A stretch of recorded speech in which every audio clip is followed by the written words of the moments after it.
तो रेसलमेनिया 41 को अब लगभग 2 महीने का टाइम बचा है और जो मैचेस हमें देखने को मिलने वाले हैं रेसलमेनिया 41 में उसके थोड़े बहुत हमें हिंट्स मिल चुके हैं, आइडियाज मिल चुके हैं कि क्या क्या मैचेस हमें देखने को मिलने वाले हैं। तो काइंड ऑफ प्रेडिक्शन तो नहीं बल्कि बात कर लेते हैं क्या क्या मैचेस हमें देखने को मिलेंगे रेसलमेनिया 41 में इस वक्त के सिनेरियोज वगैरह देखते हुए। So hey buddies, welcome to our channel and I am back with a new video. तो देखो, पहले तो 2 मैचेस ऑफिशियल हो चुके हैं, जो ऑफिशियल मतलब WWE की तरफ से हो चुके हैं। That is one ट्रिफनी Stratton versus Charlotte Flair और एक और मैच है कि जे उसो वर्सेस गुंथर। ये 2 मैचेस ऑफिशियल हो चुके हैं, तो ये तो हो ही रहे हैं, बट अब और क्या मैचेस हमें देखने को मिल सकते हैं। तो सबसे पहले बात करते हैं जो हमें स्मैकडाउन में एक मैच का टीज हमें देखने को मिला है। स्मैकडाउन से वैसे 1-2 टीजेस मिले हैं, तो उसके बारे में आगे बात करेंगे, बट जो एक टीज जिसकी मैं बात कर रहा हूँ that is Solo Sikoa versus Jacob Fatu. तो अब इस मैच के बारे में मैंने स्मैकडाउन वाली वीडियो में बात करी थी कि ये मैच WWE ने टीज कर दिया है कि इस मैच को WWE रेसलमेनिया में करा रही है, बिकॉज अब कुछ आइडिया मतलब लग नहीं रहा है कि इसके अलावा WWE क्या कर सकती है इन दोनों के साथ। अगर इनका मैच रेसलमेनिया में नहीं तो फिर आप इन दोनों के साथ क्या करने वाले हो, वैसा डायरेक्शंस नजर नहीं आ रहे हैं। तो आई थिंक एक सही मौका है दोनों को मैचेस देने के लिए, बिकॉज दोनों ही काफी ओवर है फैंस में। सोलो सिकुआ चलो ओवर उतने नहीं है फैंस में, बट हाँ उनका जो कैरेक्टर बिल्डअप है वो काफी सही है, उनका जो ऑरा है वो बहुत ही सही लगता है। एंड जिस तरीके से WWE ने उनके ऊपर इन्वेस्ट किया है पिछले कुछ महीनों में, तो आई थिंक उनको एक बड़ा मैच मिलना चाहिए रेसलमेनिया में। एंड जेकब फातो भाई जितने वो ओवर है क्राउड में, आपने देखा भी होगा भाई जब वो आता है, मतलब जेकब फातो के चैंट्स वगैरह सुनने को मिल रहे हैं आपको, मतलब कितनी बड़ी बात है उनके लिए कि मतलब एक नया सुपरस्टार जिसको इतना क्राउड पसंद कर रही है, जिसका काम भी इतना अप्रिशिएट वगैरह हो रहा है, तो उनको भी बड़ा मैच मिलना चाहिए। तो आई थिंक दोनों को ये मैच मिलना दोनों के लिए ही काफी फायदेमंद रहने वाला है। एंड इस मैच की तरफ तो WWE जा रही है इस वक्त के सिनेरियोस वगैरह देखते हुए, तो टेंशंस वगैरह क्रिएट WWE ने करनी स्टार्ट कर दी है। बस मेरा ये है कि एकदम से ऐसा मत करना कि रश लगे, आराम आराम से स्टोरी लाइन को चलाओ रेसलमेनिया तक। ऐसा ना हो कि फटाफट दोनों की दुश्मनी करा दी, मतलब वैसा चीज ना लगे, रश ना लगे, जो कि WWE ने पास्ट में ब्लड लाइन वाली स्टोरी लाइन में कभी कभी किया है। फॉर एग्जाम्पल वो वॉर गेम्स वाला मैच ले लो। बाकी एक मैच है जिसके लिए मैं एक्साइटेड हूँ। अगले मैच की तरफ चलते हैं जो कि अगेन WWE ने टीज किया है। अब ड्रू मैकिंटायर के पहले मैच के बारे में बात चल रही थी कि वो डेमियन प्रीस्ट को फेस करेंगे, बट देन फिर डिसअपॉइंटमेंट आई भाई क्राउड की तरफ से, ऑडियंस की तरफ से, मतलब जो फैंस हैं WWE के वो बात कर रहे थे इस मैच के बारे में कि यार ड्रू मैकिंटायर को आप ये मैच दे रहे हो, वो दे रहे हो एंड ऑल, डेमियन प्रीस्ट के साथ नहीं मिलना चाहिए। बट अभी इस मैकडाउन में एक ऐसी चीज देखने को मिली है जिससे कि पॉसिबली एक हिंट मिल रहा है कि शायद WWE जो है वो उस डायरेक्शन में नहीं जा रही है। रिपोर्ट तो आ ही गई थी कि ड्रू मैकिंटायर के बारे में WWE दोबारा से सोच रही है, उनको कोई और मैच दे सकते हैं WWE। तो इस मैकडाउन में उनका एक इंसिडेंट हमने देखा जिमी यूसो के साथ, जहां पर ड्रू मैकिंटायर को जिमी यूसो जो है वो एक सुपर किक लगा देते हैं, क्योंकि ऑफ कोर्स जिमी यूसो उनको लास्ट वीक भी कन्फ्रंट वगैरह करते हैं, वहां पर दोनों का थोड़ा सा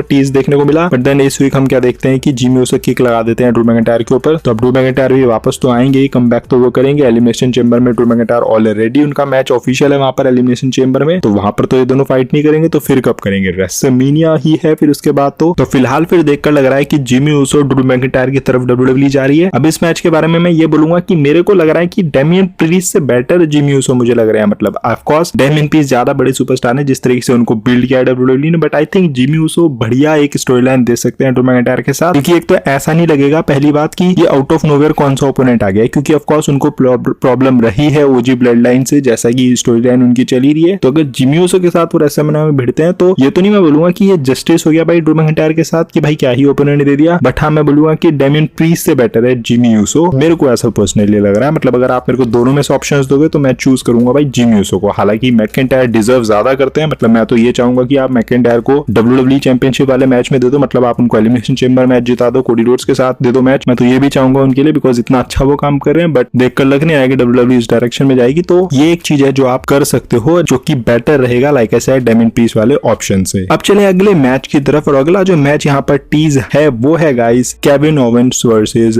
Randy Orton. Now Kevin Owens की फ्यूड रैंडी ऑर्टन के साथ स्टार्ट है, ये आपको पता ही है, रैंडी ऑर्टन को उन्होंने इंजर्ड वगैरह किया हुआ है। केविन ओवेंस की सैमी ज़ेन के साथ भी चल रही है बैक एंड फोर्थ, तो अभी सैमी ज़ेन के साथ तो उनका एलिमिनेशन चेंबर में मैच हमें देखने को मिल ही जाएगा। तो अब रेसलमेनिया में केविन ओवेंस और रैंडी ऑर्टन का मैच हमें देखने को मिल सकता है। Randy Orton possibly elimination chamber में रिटर्न कर सकते हैं, वहां पर हेल्प भी कर सकते हैं वो सैमी ज़ेन की उस मैच को जीतने के लिए, या मे भी हो सकता है एलिमिनेशन चेंबर के बाद वो आए। तो ये मैच भी कंफर्म लग रहा है ऑलमोस्ट कि Kevin Owens versus Randy Orton हमें देखने को मिलेगा रेसलमेनिया 41 में। अब इस मैच के बारे में एक चीज मैं बोलूंगा, एक मैंने क्लिप देखी है एक्स पर, जहां पर एक बड़े यूट्यूबर क्रिटिसाइज कर रहे हैं इस मैच को कि भाई रैंडी ऑर्टन को आप इतना मतलब ये वाला मैच दे रहे हो केविन ओवेंस के साथ, जबकि उनको तो आपको पता नहीं बड़ा मैच देना चाहिए था काइंड ऑफ। तो मेरा यही कहना है इस चीज के ऊपर कि भाई पहली बात तो भाई केविन ओवेंस कोई छोटे सुपरस्टार नहीं है, मतलब केविन ओवेंस इस वक्त WWE के रोस्टर में one of the best superstars है। इन रिंग स्माइक हो या स्टोरी टेलिंग हो, सब कुछ है उस बंदे में, और ऐसा नहीं है कि सिर्फ वो काम ही अच्छा करता है, WWE भी उसका अच्छा रेट करती है और पिछले कुछ समय से अच्छी स्टोरी लाइंस भी उसको दी है। अब हम पिछले रिकॉर्ड की अगर हम बात करें तो पिछले 4-5 रेसलमेनिया आप उठा के के देख लो तो केविन ओवेंस ने 2 रेसलमेनिया को मेन इवेंट किया है जबकि रैंडी ऑर्टन ने नहीं किया है। तो उससे भी आप आइडिया लगा सकते हो कि किसके स्टॉक्स इस वक्त हाई हैं। Randy Orton of course is a legend, but Randy Orton का केविन ओवेंस के साथ स्टोरी लाइन में आना और रेसलमेनिया में उनके साथ उनको मैच मिलना, ये कहीं से भी रैंडी ऑर्टन को नीचे नहीं कर रहा है। रैंडी ऑर्टन के लिए एक परफेक्ट ओपोनेंट है केविन ओवेंस इस पॉइंट पे, एंड ये फायदा सिर्फ केविन ओवेंस को ही नहीं देगा ये स्टोरी लाइन, ये रैंडी ऑर्टन को भी फायदेमंद स्टोरी लाइन है क्योंकि Kevin Owens is too good. जब वो स्टोन कोल्ड को फायदा दे सकता है तो यार मतलब रैंडी ऑर्टन को तो देगा ही, ऑब्वियस सी बात है। तो ये मैच परफेक्ट मैच है दोनों के लिए और रैंडी ऑर्टन को आप इसके अलावा कोई और ओपोनेंट दे भी नहीं सकते हो। पहली बात तो वो इंजर्ड केविन ओवेंस की वजह से हुए हैं, तो वो जब वापस आएंगे तो ऑफ कोर्स वो केविन ओवेंस को ही फेस करेंगे। तो ऐसा तो है नहीं कि वो रिटर्न करके आए और केविन ओवेंस को इग्नोर करके किसी और को फेस करेंगे। जिसने उसको इंजर्ड किया है, जिसने उसके इतने महीने कॉस्ट करे, ऑफ कोर्स वो आकर उसी को फेस करेगा, यही सेंस बनाता है। एंड ऑफ कोर्स आते ही साथ वो किसी रैंडमली बुकिंग में जा रहा है तो वो ज्यादा क्रिटिसाइज करेंगे लोग, तो ये सेंस भी बना रहा है स्टोरी लाइन के हिसाब से भी और कंपटीशन के हिसाब से भी और दोनों के लेवल के हिसाब से भी। अगले मैच की तरफ आए तो वुमेन्स वाले एक और मैच की बात कर लेते हैं जहां पर रिया रिप्ली अपनी चैंपियनशिप को डिफेंड करने वाली है। अब एलिमिनेशन चेंबर सेट है जहां पर एक स्पॉट और अभी बुक होना बाकी है। रूमर पहले ये थी कि रिया रिप्ली को बेकी लिंच फेस करेंगी। बेकी लिंच का रिटर्न का कोई अभी अता पता नहीं है। ईओ स्काई का नाम भी आ रहा था कि वो ईओ स्काई को फेस करने वाली है, तो इन दोनों में से ही कोई समहाउ आएंगे। आई डोंट नो कैसे डब्ल्यूडब्ल्यू इनको लाएगी इस मैच में या कैसे करेगी इंसर्ट, बट समहाउ दोनों में से ही कोई ना कोई ही आएगा मेरे हिसाब से। बाकी जो पार्टिसिपेंट है अभी उनमें से कोई एक नाम पिक करना बहुत ज्यादा मुश्किल है बिकॉज एलेक्सा ब्लिस उस मैच में एलेक्सा ब्लिस होंगी नहीं क्योंकि वो बेबी फेस है और रिया रिप्ली भी बेबी फेस है, तो वो मैच वहां पर बनते हुए तो नजर नहीं आ रहा है। इसके अलावा लिव मॉर्गन के साथ उनकी अच्छी खासी लंबी स्टोरी लाइन चली है तो वो मैच भी नजर नहीं आ रहा है बनते हुए। Then Bianca Blair Jade Cargill को फेस करेगी रेसलमेनिया में पॉसिबली, तो फिर वो मैच भी नहीं बन रहा है। देन बेली के साथ भी मुझे लग नहीं रहा है कि बेली और रिया रिप्ली के बीच में मैच हो सकता है और न्यू में भी लग नहीं रही है। तो फिर वो जो लास्ट पार्टिसिपेंट होगा इस एलिमिनेशन चेंबर मैच में आई गेस वही उस मैच को जीतने वाला है और फिर वही फेस करने वाला है रिया रिप्ली को। अब वो बेकी लिंच को लाएगी डब्ल्यूडब्ल्यू कैसे करके या फिर समहाउ दोबारा ईओ स्काई को मौका देके उनको लाएंगी, वो खैर आने वाला समय बताएगा। अगले मैच की तरफ चले तो गाइस अगला पॉसिबिलिटीज मैच है Finn Balor versus Dominik Mysterio. और ये मैच भी काफी समय से पेंडिंग है। अब ये चीज मैं तुम्हें कब से बोल रहा हूँ, मतलब काफी महीने हो गया मेरे को ये बात बोलते हुए कि भाई फिन बैलर को डब्ल्यूडब्ल्यू इस ग्रुप से अलग करने वाली है जजमेंट डे से, मतलब जजमेंट डे उनको किक आउट करने वाली है या फिर वो जजमेंट डे को छोड़ने वाले हैं, तो कुछ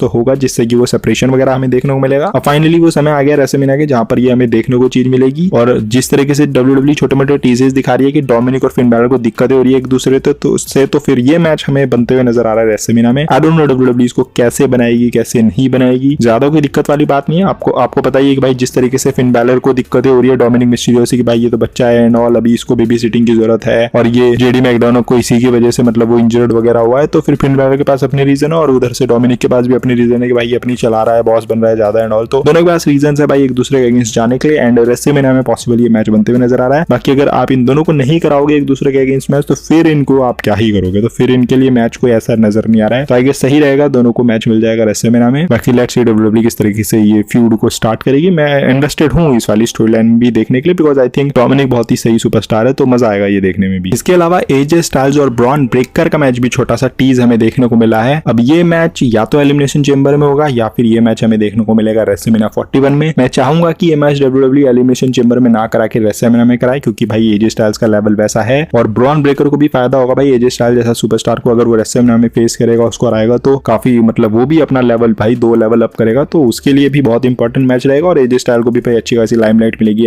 आईसी चैंपियनशिप वगैरह में जब वो आएगा। तो एक मेरे हिसाब से बहुत ही सही मैच है, ये डब्ल्यूडब्ल्यू को करवाना चाहिए, सोचना चाहिए। एलिमिनेशन चेंबर जैसे पेपर व्यू पे नहीं कराना चाहिए इस मैच को, सीधा कराओ भाई रेसलमेनिया 41 में बिकॉज भाई हमें चाहिए कि आप एजे स्टाइल्स को अच्छा बुक करो, अच्छे स्पॉट दो उसको और अच्छे मैचेस भी उसको दो। तो ये मैच ऐसा है और भाई दोनों बैंगर प्रोड्यूस कर सकते हैं। मैच की क्वालिटी की तो हम बात ही नहीं कर रहे हैं, चलो मैच वैसे तो चलो जो होगा बट जो क्वालिटी होगी मैच की वो नेक्स्ट लेवल अप हो सकती है। तो आई वुड वांट कि ये मैच डब्ल्यूडब्ल्यू बुक करे रेसलमेनिया 41 में फॉर द आईसी चैंपियनशिप। बाकी यूएस चैंपियनशिप के लिए मैं कोई सिंगल्स मैच तो पिक नहीं कर पा रहा हूं बट आई फील लाइक कि डब्ल्यूडब्ल्यू को इस मैच में मल्टी सुपरस्टार को इन्वॉल्व करना चाहिए और लैडर मैच को वापस लाना चाहिए। भाई रेसलमेनिया में लैडर मैचेस देखे हुए टाइम हो गया और मजा आता है भाई जब लैडर मैचेस आप रेसलमेनिया जैसी स्टेज में करते हो, यूएस चैंपियनशिप के लिए करा दो मजा आ जाएगा। वैसे भी इस बार का मैच कार्ड कोई ऐसा नहीं लग रहा है कि बहुत ज्यादा वाव या बहुत ही ज्यादा अमेजिंग, तो इस साल तो आपको चाहिए कि भाई कुछ ऐसा मैच कर दो लैडर जैसा मैच कि जिससे कि एटलीस्ट जो हमारा पूरा मैच कार्ड होगा उसमें एक लैडर मैच देखने को मिलेगा तो अच्छा सा फील होगा यार लैडर मैच, क्योंकि एक्साइटमेंट आती है यार लैडर मैचेस देखकर। तो आप इसमें वो पार्टिसिपेंट जिनको आपको मैच वगैरह नहीं मिल रहा है जिनके लिए उनको भी आप इंसर्ट कर सकते हो, जैसे कि आप नाकामुरा एल नाइट तो होंगे ही इस मैच में, बाकी औरों को भी आप इंसर्ट कर सकते हो जिनको आपको नहीं यूटिलाइज कर पा रहे हो या जिनको नहीं मैच मिल रहा है। तो अच्छा एक मैच बना सकते हो 6 सुपरस्टार या 8 सुपरस्टार जैसे भी आप अपने हिसाब से करो। And I think ladder match भाई मस्ट है इस साल रेसलमेनिया 41 में। अब इसके लिए अभी कोई रूमर रिपोर्ट कुछ नहीं है, ये सिर्फ मेरा एक स्पेकुलेशन सिचुएशन तो नहीं कहूंगा मैं, बट मैं चाहता हूँ ऐसा हो, हालांकि दिख नहीं रहा ऐसा होते हुए, बट आई होप कि WWE सोच ले ऐसा कुछ। बाकी लेट्स सी WWE आगे क्या करेगी यूएस चैंपियनशिप के लिए। अब आ जाते हैं हमारे दो मेन मैचेस, या फिर ये कह लो कि मेन इवेंट्स हमारी जो होंगी। अब ये दोनों मैचेस दोनों नाइट की मेन इवेंट्स हमें देखने को मिलेंगे। पॉसिबली एक मैच है Seth Rollins versus Roman Reigns, ये मैच तो हमें श्योर देखने को मिलेगा ही, मतलब ये दोनों तो एक दूसरे के अगेंस्ट जा ही रहे हैं। सवाल ये है कि क्या सीएम पंक इनके मैच में ऐड होकर इसको ट्रिपल थ्रेट मैच बनाएगा या फिर ये एक 1-on-1 मैच ही रहेगा। इसके अलावा दूसरा जो मैच है वो है John Cena versus Cody Rhodes for the undisputed WWE championship. ये मैच भी हमें कंफर्म ही है कि भाई ये दोनों ही आपस में ही भिड़ने वाले रेसलमेनिया में, बट अगेन यहाँ पर भी वही सेम सवाल है कि क्या इसमें सीएम पंक ऐड होकर इसको ट्रिपल थ्रेट मैच बनाएंगे या फिर ये दोनों 1-on-1 ही जाने वाले हैं। तो सवाल सिर्फ भाई सीएम पंक के ऊपर है कि सीएम पंक इनमें से किस मैच में जाने वाले हैं। रिपोर्ट के हिसाब से अगर बताऊं तो सेथ रॉलिंस रोमन रेंस वाले मैच में पहले सीएम पंक जाने वाले थे जो WWE के इनिशियल प्लान्स थे, बट फिर WWE की जो अथॉरिटी है वहां पर कुछ बंदे जो है वो चाहते हैं कि सीएम पंक जॉन सीना वाले मैच में ऐड हो, पर जो मेन बंदे हैं वो जो डिसीजंस वगैरह लेते हैं ना, उनकी थॉट जो है वो अभी भी सीएम पंक को सेथ रॉलिंस और रोमन रेंस वाले मैच में ऐड करने की। तो अभी वहां पर गुत्थम गुत्थी चल रही है कि सीएम पंक को कहां डाले WWE की गलती है भाई, इतना बड़ा मैच, सीएम पंक इतना बड़ा सुपरस्टार, आप उसके लिए फिगर आउट ही नहीं कर पा रहे हो क्या चीज है। सेंस तो दोनों जगह बना रहा है, उधर भी जा सकता है वो, इधर भी जा सकता है, स्टोरी लाइन कहीं भी फिट कर लेगा, और सीएम पंक भाई स्टोरी टेलिंग वगैरह में बढ़िया है, तो वो अपने आप को अगर वहां भी डालता है तो वहां पर भी वो जस्टिफाई कर देगा, और अगर यहाँ भी वो आता है तो यहाँ पर भी वो जस्टिफाई कर देगा अपने आप को। बाकी मैं क्या चाहता हूँ वो मैं बता देता हूँ। तो मैं चाहता हूँ भाई कि सीएम पंक जो है ना वो जॉन सीना वाले मैच में ऐड हो। क्यों, इसके बहुत कारण है, मेनली 2 कारण है, वो मैं अगली वीडियो के अंदर सेपरेट बताऊंगा बिकॉज बहुत लंबी वीडियो हो जाएगी अदरवाइज। तो फिलहाल ये दोनों मैचेस हैं, इनमें से WWE किधर भी सीएम पंक को ऐड कर सकती है, एंड ये दोनों ही मैचेस जो है नाइट 1 नाइट 2 को ही पॉसिबली मेन इवेंट करने वाले हैं। हाँ, वुमेन्स वाला मैच आप कर सकते हो नाइट 1 में कोई, बाकी ये पॉसिबल मैच कार्ड है जो फिलहाल के सिनेरियोज वगैरह को देखकर लग रहा है। बहुत से इसमें सुपरस्टार्स मैंने मिसिंग छोड़े हैं जिनका मुझे समझ नहीं आ रहा है कि उनको क्या WWE कराएगी। बाकी आप कमेंट सेक्शन में बता सकते हो आपके हिसाब से कोई ऐसा मैच है जो आपको लग रहा है कि भाई ये तो बनेगा ही बनेगा रेसलमेनिया 41 में, या जो भी थॉट्स है आपके इस मैच कार्ड को लेकर बताओ कमेंट सेक्शन में अपने थॉट्स। और ये वीडियो अगर आपको पसंद आएगी तो don't forget to like, comment and smash subscribe button. मिलता है अगली वीडियो के अंदर, till then love you all and do not give up, just keep fighting.